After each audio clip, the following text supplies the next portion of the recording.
Right, hello, welcome to Sisyphus Complex Solution. This is the review part 2. Um, this is within the Ministry of Defence and continuing to take a look at their strategic review document that was released recently. Problem being, of course, in that I won't be replicating is that unlike the authors, I'll be looking through this with actual adult eyes.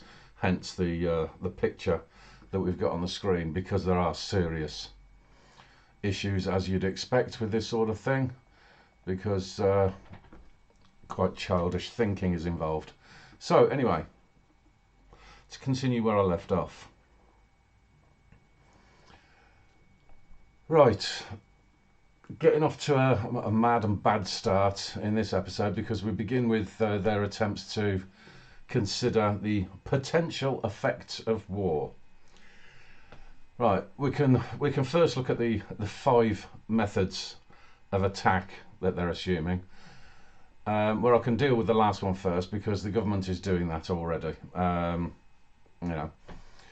no need for any potential enemy to bother with manipulating information, because if they did any manipulation, it would likely have the reverse effect and end up being the truth. The other 4 are somewhat obvious, with the omission of landing-based operations, which also then would be quite hard to tell, because they'd have to queue behind all of the dinghy invaders that they now claim are all being sent by the Russians anyway. So yeah, the fact that we then pay for the lives and keep them all housed eternally and so forth, and that kind of suggests that probably not really the Russians, is it? So anyway, the point is, that the way things are in terms of dealing with our own border, whilst building a really nice big fence around themselves recently as well, that didn't go unnoticed. The simple fact of the matter is that if anybody was coming to look to invade inside the UK, they'd just let it happen, and they'd probably prosecute the domestic population. If we wanted to point out the facts, and that, they'd turn around and say, because of ECHR rules, the invaders are allowed to come in and invade. So again, is that a little bit of a childish perspective towards it? Well, when you're dealing with childish people, then give back as good as you get, really, doesn't it? Right, in case anybody's unaware, the acronym that they have of CNI means Critical National Infrastructure. Should be obvious, but I'll state it nevertheless. Where I do notice more of a reliance toward mentioning military and then digital rather than anything else, so we can understand where their priorities lie, which probably isn't exactly the most sensible thing in the world, which then brings me to the map. Now, when they're talking about things that are critical to the country, they have this statement around minerals and commodities, and this is where we've most definitely got a problem of their making. I've added a series of links in the description for those people that are on Rumble, not YouTube, where even when you have a tiny amount of views, they still reduce the views. How that works, I'm not entirely sure. So yeah, on Rumble, and the links that I've got in there are showing the UK supply for lithium, graphite, cobalt and nickel. And the simple fact of the matter is, especially for lithium and graphite, there is absolutely zero need for what they're quite bizarrely calling an intricate supply chain, as if that actually meant anything. There's nothing intricate about order it from somewhere, put it on boats, deliver it. There you go. How intricate is that? Idiots. But anyway, the information that I've got in these links comes from the UK Minerals Forum, a company called Cornish Lithium, which is just a representation of just one of the sources that we have. Then there's the UK Critical Minerals Intelligence Centre. And then there's an article from the FT, which it might be a bit of a problem if it goes behind a paywall, but hey ho. But that's relaying information from an organisation called Offshore Energies. I would have put more of that information inside the slide and that, and sort of do my click and bring up new images, but that would take me down an entirely different route of conversation, and something that I'm building up information for a completely separate conversation. So I'm not going to bother trying to put the information up on here in this episode.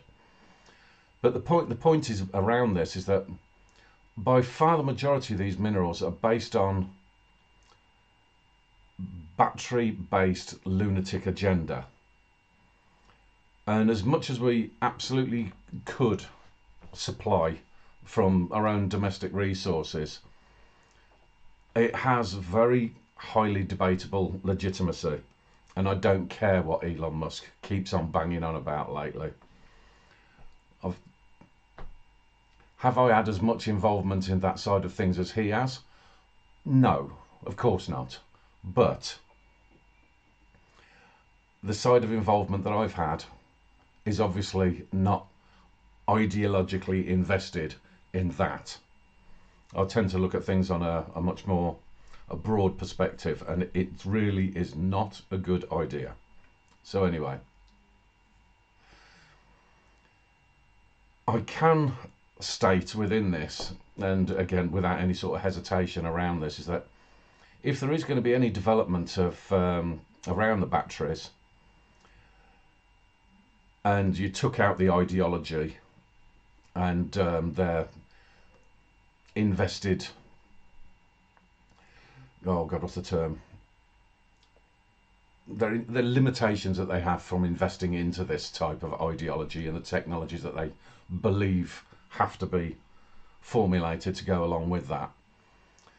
There's minerals like cobalt are not actually required anymore.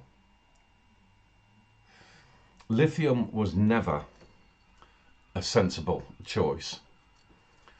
And I think I have mentioned this before, but I mean, even the engineers involved know this.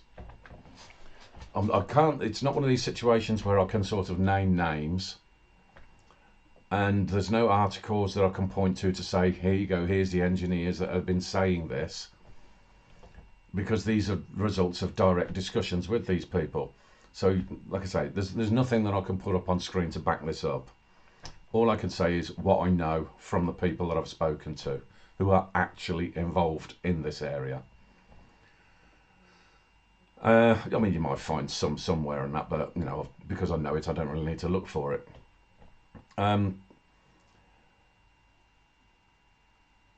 If you do actually try to understand some of the risks involved with that type of technology, you will then find at least some publications that will at least touch on some of the other developments.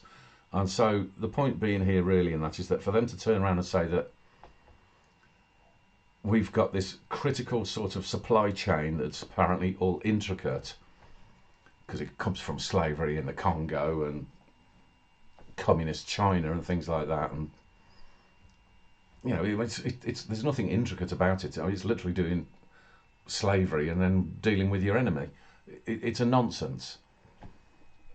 So to believe that that is something that the military should be dependent upon, without understanding your own economy, is really quite pitifully pathetic.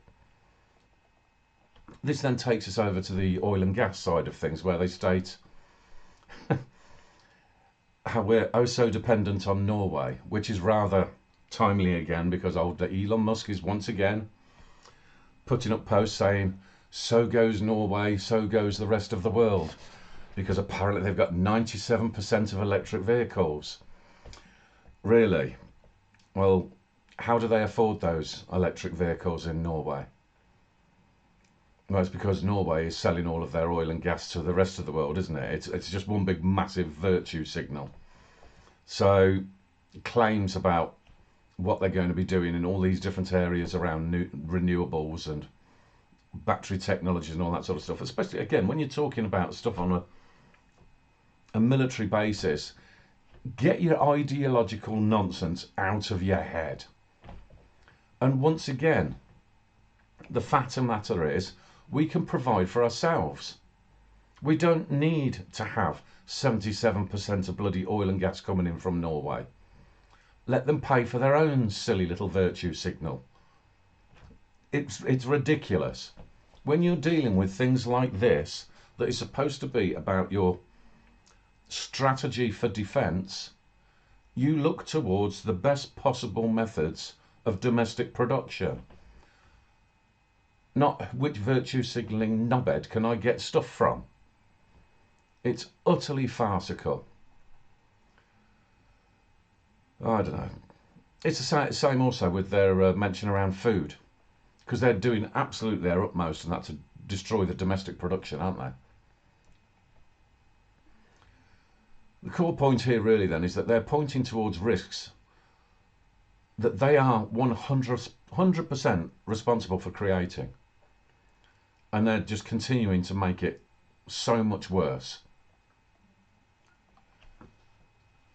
Then we get mentions of incidents and incursions, where I can pay particular attention to the Russian vessels that keep coming through our waters, and this is something that does actually take place. Well, they do it because they can, and because they've been allowed to. It literally is as simple as that. It's quite convenient for them to sit back and go, oh look, the Russians have just gone, there's a submarine that we've seen go through the channel. Yeah, because it's going through unopposed. That's why. I've seen something similar, a story similar in Portugal. I won't go into too much detail around that one, but you'll be able to find it in on the story on the web somewhere. But no doubt, considering all of these matters together and that, you've got stuff that is going on that is by intent, in order to recreate a narrative of risk that is absolutely 100% the fault of the choices that are being made, that are being put behind this ideology. And when I'm talking about the fault of the government here, I'm talking about the Uni Party, because everything that is quite clearly being incorrectly stated in this document for Labour is exactly the same nonsense that you were getting from the Conservatives. So it makes no difference which one it is there. If they want to do their usual, sit back and sort of, blame the other one. Oh no, I'll blame that one. No, I'll blame the other one. They just go backwards and forwards on that, and they're just doing the exact same thing. That's why they are basically called the two cheeks of the Uni Party arse. So in terms of a state of play scenario, and that I'm trying to understand what risks are. Like I said, the only risk here and that, and the one thing that we can look towards in terms of mitigation is, let's get rid of all of these people that seem to think this is where the problem is. Because it's you. You are the problem.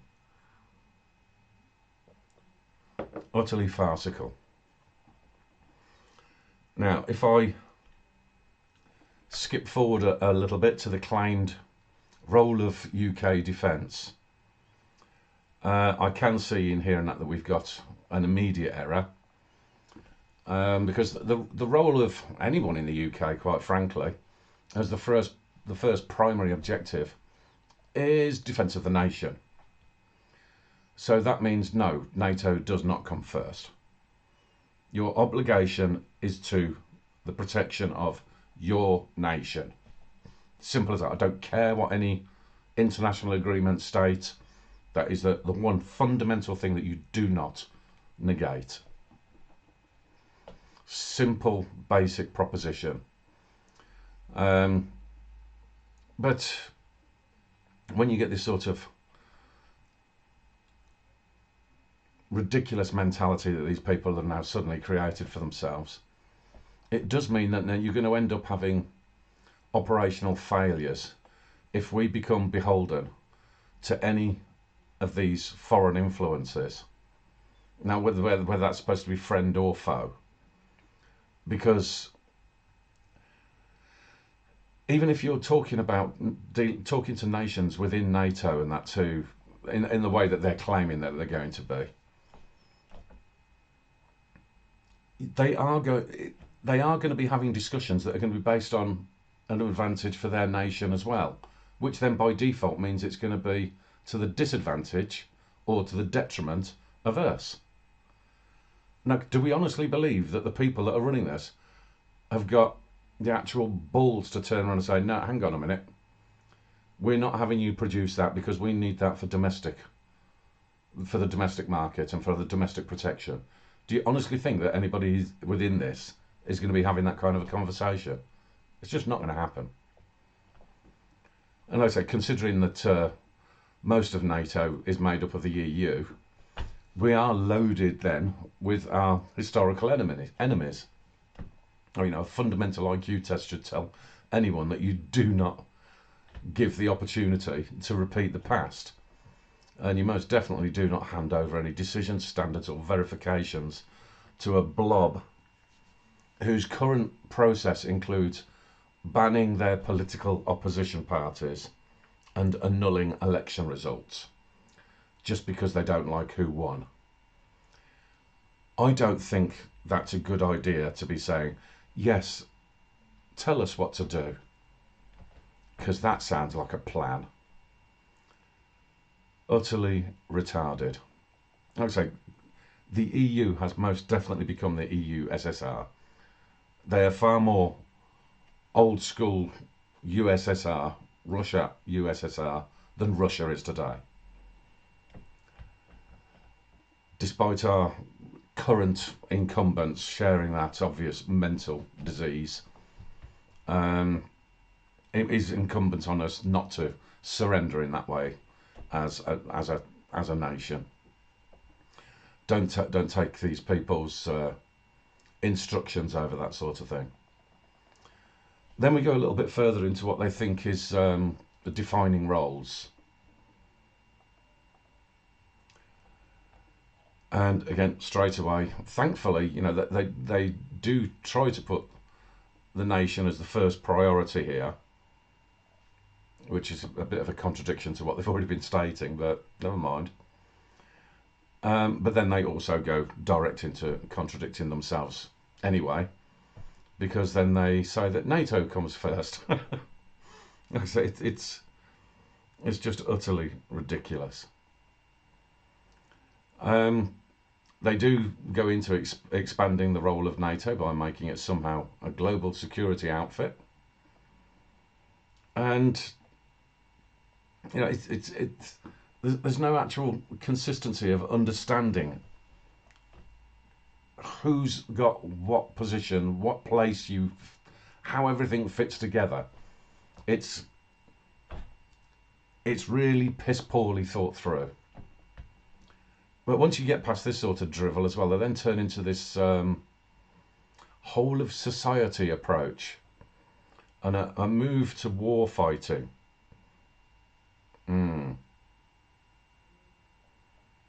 Oh dear.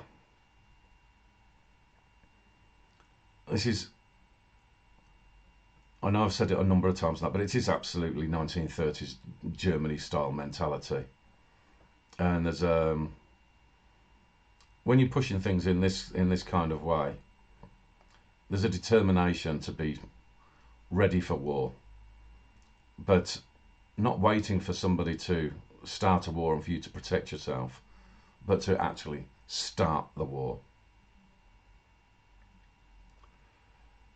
So that's why they need the links to various other nations around the world as well, because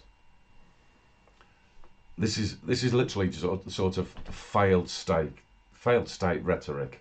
It's a long understood path that these nations take when they know that they're on their last legs, basically. So then that takes us into for this particular part, they're recommendations. And this is the first set of a series of so-called recommendations that they'll be making throughout this document.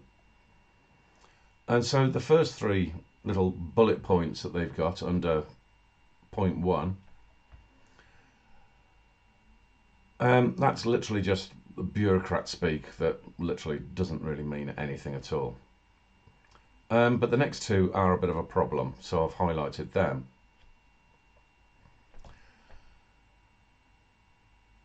The first of these particular two leaves the door wide open to abuse,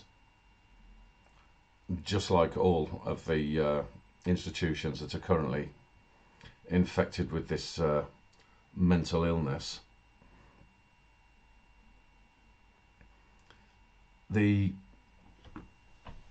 think tanks and academia are, quite frankly, irrelevant to a military strategy. And I can only really thank God that they didn't throw in things like, oh, we'll consult with NGOs as well, though I'm sure they will. We'll find that at some point. This is not logical at all. Suffice to say, then, there's a literal language barrier between industry and academia, which is something that I've spoken about previously. But I mean, that then even gets only much worse when it comes down to then adding military into the mix, because they really don't have, or at least the competent ones, they don't have the time or patience for moron speak in this sort of an area. The kind of gobbledygook that you get in, like in the next bullet point, is literally just sort of bureaucrat speak for you have no sovereignty in your decisions anymore. So that would be a hard no there, really, wouldn't it? And this sort of stuff is not going to just fly straight past anybody that is being on the receiving end of this type of nonsense. The second recommendation drifts into complete retard territory with a timeline of implementation by July of 2026, which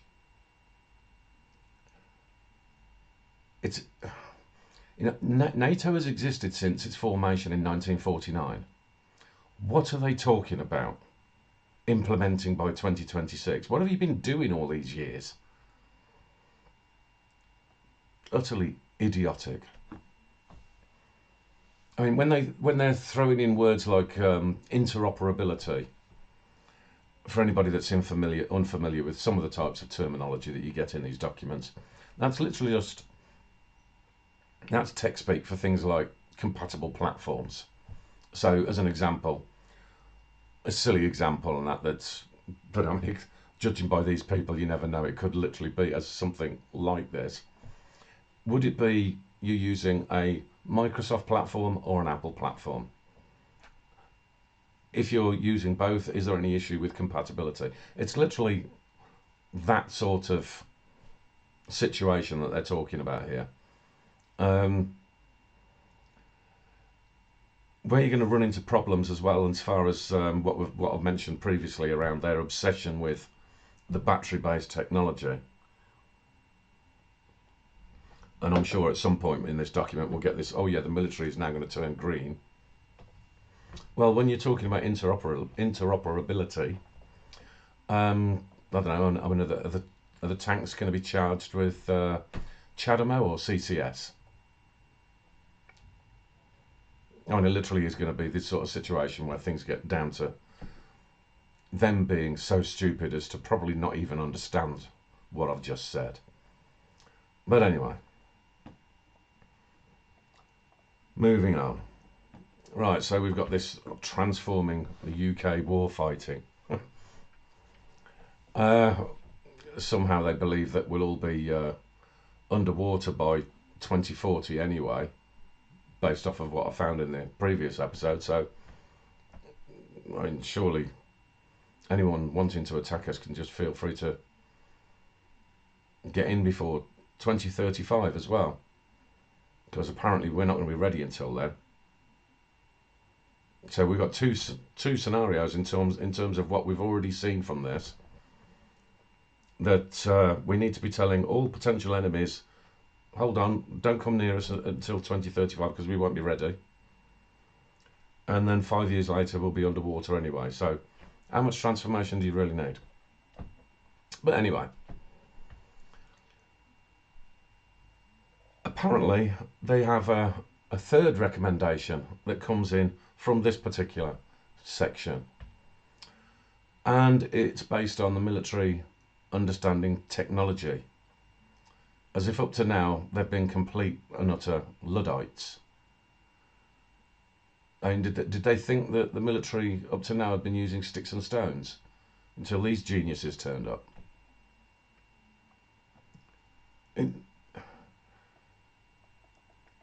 It's insulting, really, isn't it? This is the problem with these people that make these kinds of documents.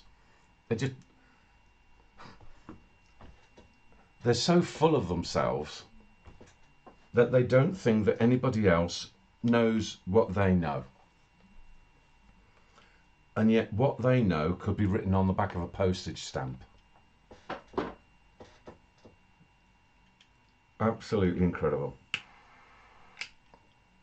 So we can move past that part quite quickly, I suppose. So now we're going to get into this area about the claim of integrated force, where their particular concentration on this does actually need a parallel document that was published in November of last year, and this document is called the JSP 936, Dependable Artificial Intelligence in Defence. So I've got a little bit of a roadmap from that document to the side here. Now the reason why I'm mentioning that is because they're suggesting within this integrated force is that it's all going to be linked by the the magical AI. We've found an acronym that we like, and we'll just say it without actually knowing what that means. Now obviously they have used Ukraine as an example, as per the blurb that we can see under their point 10 there, and that is something of an indication as to exactly why the Ukraine has dragged on as long as it has, aside from the corruption, of course. And essentially what it means is they wanted the Ukraine to continue, and it still is continuing for the moment, because they wanted to use it as one big field test. Now, the parallel document itself becomes important because you have to realise that, as per usual, AI is not fully automated yet. And the sample part from that document that I've chosen is the decision tree. Essentially, it's what we call a decision tree. Now, when you have this sort of decision tree that they've created on the side, and then look towards implementing it within these kinds of battle-ready scenarios, does this mean that we're looking towards more timely decisions, as they wanting to claim with this new area that they've probably only just discovered, at least the authors anyway? I mean, I suppose in some way it is going to have certain levels of advantages in terms of the time span. It just depends on, are there any issues within that decision tree? So I'm not going to be overly harsh on that side of things, because naturally these days and that the reaction times can be considerably quicker than they were like during the Falklands, for example. But what I will raise as a legitimate concern is over the reliance and then the complete integration on systems across the entirety that could then potentially be hacked and made redundant, because then that would have an impact across the entire system, wouldn't it? Now, naturally, this wouldn't be an easy task, and I do tend towards thinking that most of the so-called hacking that we get taking place around the world is by and large, and that it's based on more self-harm, and it's probably our own people doing it more than anybody else. And so, I mean, it's one of these situations where I think a lot of this type of scenario is based off of the creation of another artificial industry, because if they're creating these kinds of problems on purpose, well, then it continuously raises a risk profile and enables them for additional commercial upselling prospects. If you think that the latest version that you've got is not the most up-to-date version, you can, well, you need that because there's certain vulnerabilities. Nobody ever turns around and says, well, why didn't you look at that in the first place, you moron? These kinds of issues that you're going to have. But the simple fact of the matter is, it's not completely out of the question that somebody external could actually cause a problem to a system that, if the entirety of it is dependent on it, then you've got yourself a real vulnerability there, haven't you? And I don't really see anything in terms of these people giving any consideration to mitigation. That's again, in normal circumstances, a simple issue that should be addressed. Is it a question of them turning around and saying, well, you know, we won't put that sort of information out in the public domain? Well, it's not exactly a state secret, is it? I mean, I know these things. There's lots of people that know these things. Shouldn't be that much of a big deal. But anyway, I said maybe it's part of the background, and that way the military itself won't be so stupid as to throw all of their eggs into one basket. But then at the same time, I said we do have a military man involved in the authorship of this who obviously hasn't chimed in with anything useful. And considering they keep on promoting woke tards, how much of a reliance can we have on this? I don't know. Another risk factor is considering how they're looking to widen out into what they claim is going to be innovation. This is one of these things that I do have to bring up all of the time, because when you've got this reliance on what I'll just collectively call like IT-based systems, and then this common issue around compatibility, I'm sure anyone that pays any attention to anything will understand that the market is very much focused on this pipeline of updates and new programs that are released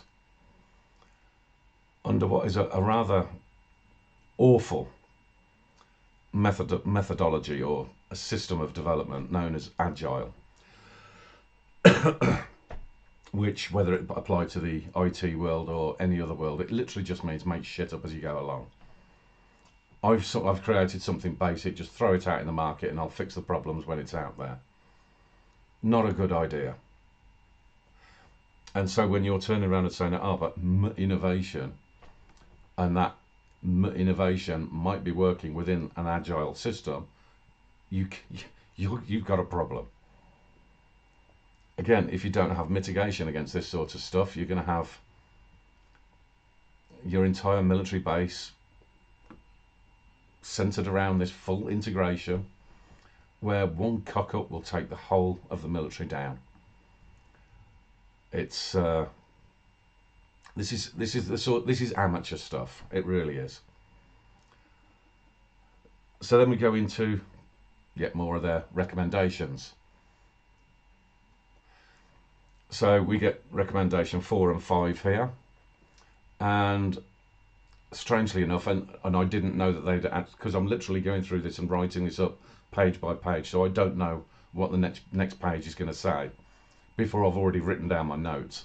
And I do notice that straight away in that it contains the term agile.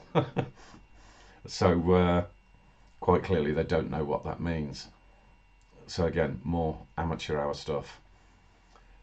In their recommendation number 5, we get this random 10% of expenditure that apparently has to, by default, magically create innovation at the same time as operating within a command and control economic system, which is now then, because they want everything on a war footing, is going to shift into controlling the means of production. And so by default, they are literally removing all incentives to innovation. But again, when you're dealing with people like that will write this sort of stuff, these are people that don't understand basics. It then comes down to, apparently, if the Secretary of State, who literally always knows absolutely nothing about anything, so long as he gets a regular report, apparently that will make these delusions real.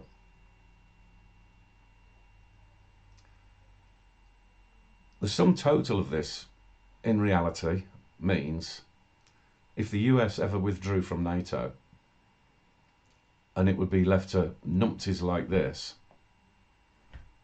it's over. Anybody that wants to invade the entire European continent, and in particular the UK, it's over. You're done. It's not going to happen. The European Union and the UK are not centres of innovation.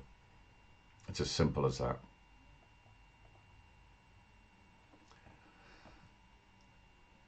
Then we're talking about, again, going into this, the so-called innovation within industry, but then more of a sort of a concentration on where it's to be located. And so continuing in this vein of, here's how we're going to create our innovation. Well, bizarrely, they do claim again around the Ukraine, demonstrating joint working between MOD and industry, which does kind of raise 2 key points. That, first and foremost, industry has always worked with the military anyway, so it's a pretty silly statement. But then more importantly, and if they've only just figured this out in the Ukraine, surely that makes the UK as having been an aggressor toward Russia rather than the other way around. Why has the UK been doing, according to them, running this test of the blindingly bleeding obvious about integrating between the MOD and industry, and they've been running that operation in Ukraine? Some violations going on there. Certainly no permissions given. So again, when I'm talking about looking at this from a particular perspective, and if there are certain things that I come across that I don't think it would be wise for me to say, I don't think the same is applied to them. They're really not thinking what they're writing here. I say Ukraine is not in NATO. It was never our fight, but it does quite plainly make it quite obvious that we've been involved in matters that don't concern us, and to, like I said, a level that was not permissible. And so essentially what they're doing here, and that is giving an admission that there should be certain people being held to account for this. But we are dealing with really, really stupid people, aren't we? So another element of absolute concern is the claim that the military should be a source for economic growth. As I mean, I have mentioned that already, but just to reiterate, this is the exact same scenario as all failing states do, and as 1930s Germany did. It's not only illiterate, it's deadly, and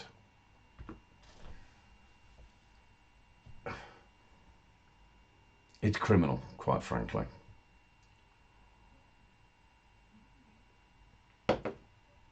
The lest we forget part has definitely been, yeah, we'll just put that to one side. So talking of illiteracy,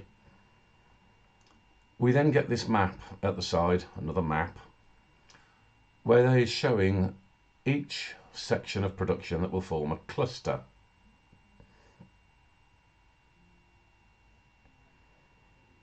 I'm going to leave this particular thing as I suppose, a bit of a strategy question for you. And so anybody that's watching this on YouTube, comment over on Rumble. But can you think of a really quite simple reason as to why forming clusters for military production might be completely retarded? I can. It should be obvious, to be honest. And when they're publishing stuff like this, I mean, this is, again, there's a reason why I've got a picture of children at the front, you know, as the title page for this episode, because this is real play school error types of situations. And as if this wasn't stupid enough, they raise a further lack of intellect by wanting private investment to get involved.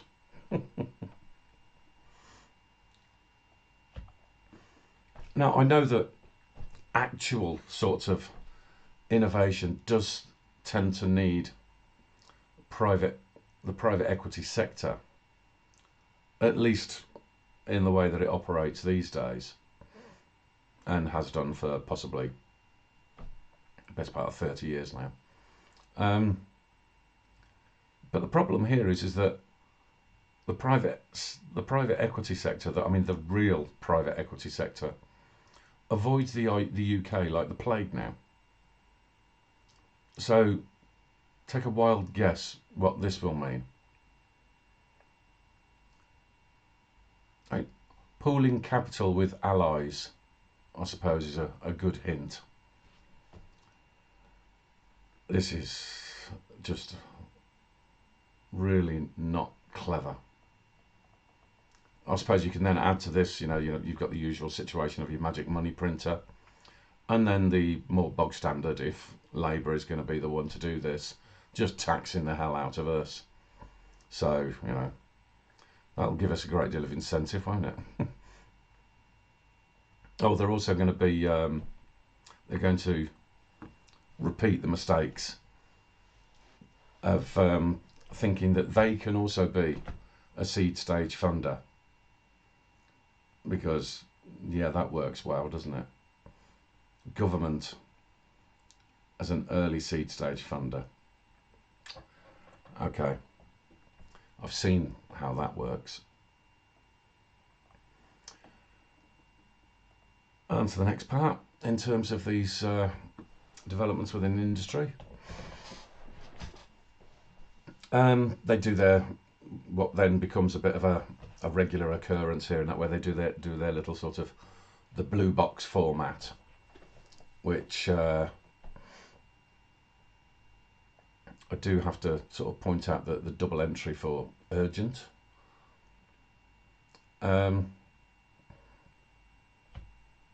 These two in the red boxes that I've highlighted there, because they've repeated themselves, hence double entry. And you've got statements around the development of biological and chemical weapons. If you want to look at this particular part of the document yourself, and that you'll find it on pages 56 and 57, And I do have to point out a rather serious problem that these idiots have yet again failed to understand something quite straightforward and simple.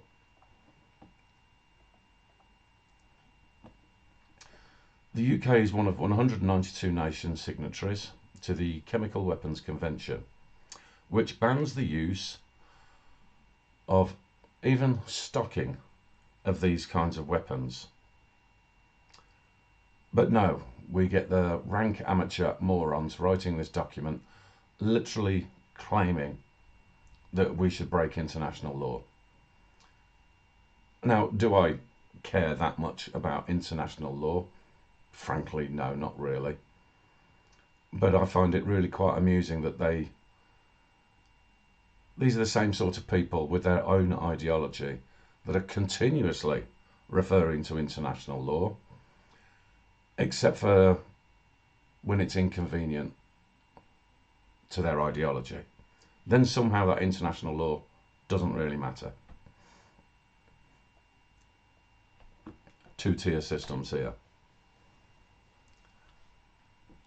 Add to that, and I don't really give much of a damn about the things like fake viruses.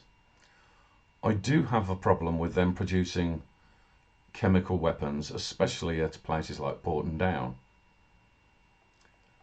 because when I've looked at Porton Down previously as well, they do have a rather nasty track record of experimenting on the domestic population.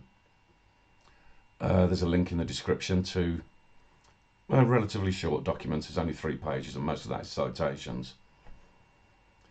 And that describes how this facility released zinc cadmium sulfide in the atmosphere over Norwich in 1963 with nobody's knowledge.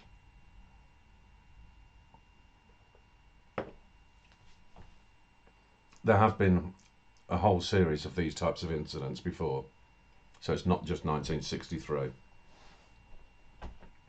And how this sort of ties in terms of a risk to the nation by these people, you have to keep in mind the fact that not only we are looking towards this war-making machine of desperation and the fact that they have used chemical weapons on the domestic population before, but we're now also dealing with people that have literally just enacted effectively a replication of the Action T4 program, where they want to just kill the elderly and infirm, and then just taking it one step further to kill babies up to the point of birth.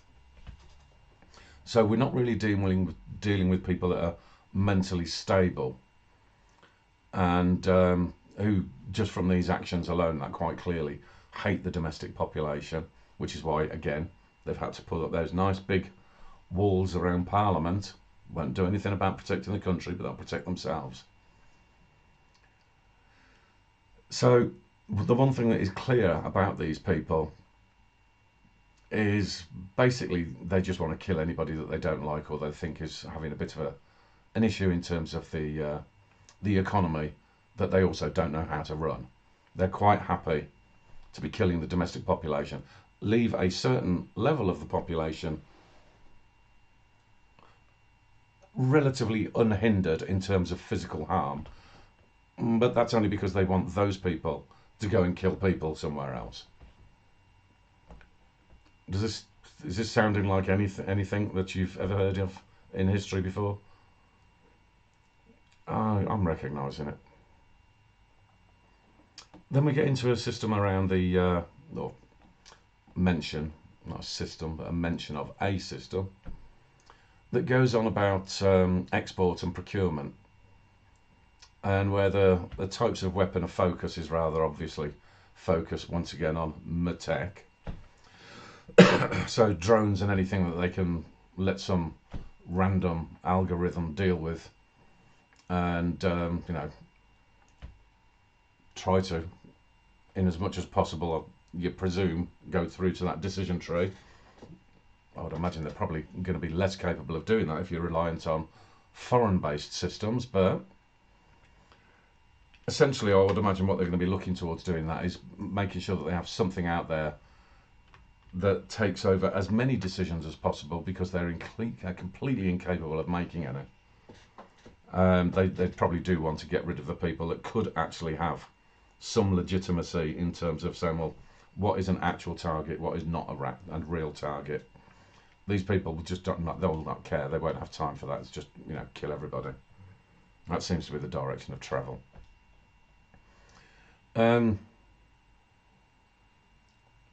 They do also tend to rather confuse export with partnerships.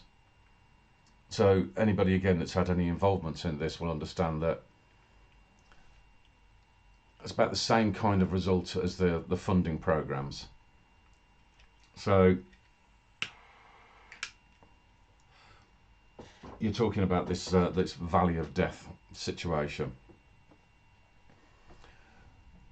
So when you're talking about having partnerships between different nations, and it'll basically boil down to things like, well, will one route of academia and their so-called innovation, which generally isn't, will that work in partnership with, say, like the Canadian ones? I've seen that sort of stuff and that take place before, and it works in the exact same way as you do with the European ones. Valley of death. It's a no-no. Considering most of the people that operate in that sector are generally quite, they might be pretty good in terms of what it is that they want to be able to develop on a technical basis. The idea might be crap, but the technical side of things, and that might have some level of legitimacy if they could only formulate it to go into something worthwhile. But then they don't have the incentive to do that, do they? But the people that actually formulate these types of plans and that give the go-ahead and all this type of stuff, the more bureaucratic side of things, those people are completely incompetent. And there's literally no way anything of any real substance is going to come from this. I know that they'll turn around and go, but we're going to be able to create these planes that have, you've got some historical reference for. So like you've had certain jet fighters and that have been amalgamation between like the Italian Finmeccanica and then organisations in both the UK and in Germany and so forth. So the Eurojet, I think that was called. Is that a particularly good plane? Doesn't really seem to be working that well competition-wise against the rest of the world, but never mind. The occasions where you do actually come up with something that is of a legitimate use, you're talking about rare as rocking horse shit. And the larger part between this kind of claim of a system and cooperation is generally more bluff and bluster than it is actual producing anything of any value. This is just understanding these things and that from a practical level, and that of having been involved in some of them. Another point to keep in mind, though, is that from the nations that they want to be mentioning, we also have to understand that this is under the assumption that all of these nations are also going to be completely okay with this development of that we are going to be forcing wars around the world. Everything that we've created with our ideology is so bad, the only level of distraction, an attempt to be able to muster some form of ability to maintain control, is to go out and start war. It's not about defending anything. And all of these nations are going to end up at some point having to realise that. Are every single one of these nations going to be okay with that? And then they're going to have to think to themselves, well, if we're not okay with that, and we do turn around and say, well, hang on a minute, how legitimate is this? If they start to raise a question, do they then become a target? You've got some you've got some sort of a mentality of planning here that is really taking out the functioning brain, human side of things, because not everybody is going to be in the shitty position that you have just created. So there's serious issues to be considered around that, and that in and of itself, and that is taking away from the fact that self-defense is supposed to be self-defense, protection of your nation, not being reliant on everybody else. To finish off this particular instalment of the review, we get to another series of recommendations again, and here we're going to be starting from points 6 and 7, and this is where they're starting to feed in the technocracy part of their cult, and trying to once again push this narrative of the experts and how everything will be done with the experts, who, as we all know by now, know nothing. Moving into points 8 to 11, we get quite a lot of regurgitation, because repetition is the key to indoctrination, which is why I repeat myself a lot. I'm trying to get my point across. These people are literally trying to make you go, ugh. Anyway, I do note in point 10 that they want to start looking towards removing barriers that they created, but only removing the barriers when it becomes an inconvenience for what it is that they need to do in order to be able to go out and bomb people. Because it's okay when they do it. As this includes little barriers like skirting bans on chemical weapons, for example, I think we might want to be a little bit concerned as to what they actually mean by that. Finally, then we get to their points 12 and 13. Quite frankly, yet again, we're talking about areas where it's cult speak that doesn't really mean a great deal.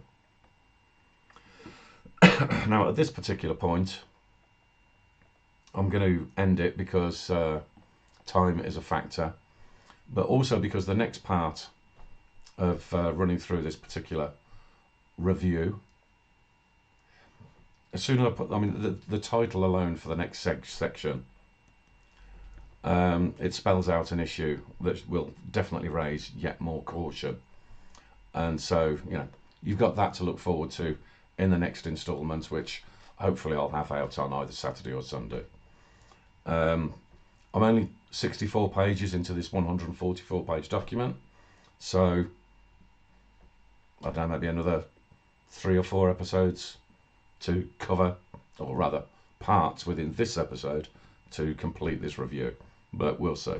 I'll try to get, like I said, I'm trying to get it done as quickly as I can.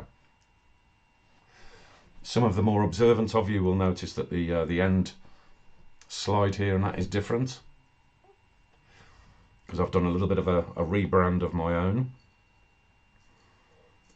Something that has been, I've had various people mention about my website over the years, but one particular one more recent than others, and who was also good enough not to create my new logo, I suppose. And so, yeah, I figured it was time to, I have updated the website. I've limited down the number of areas of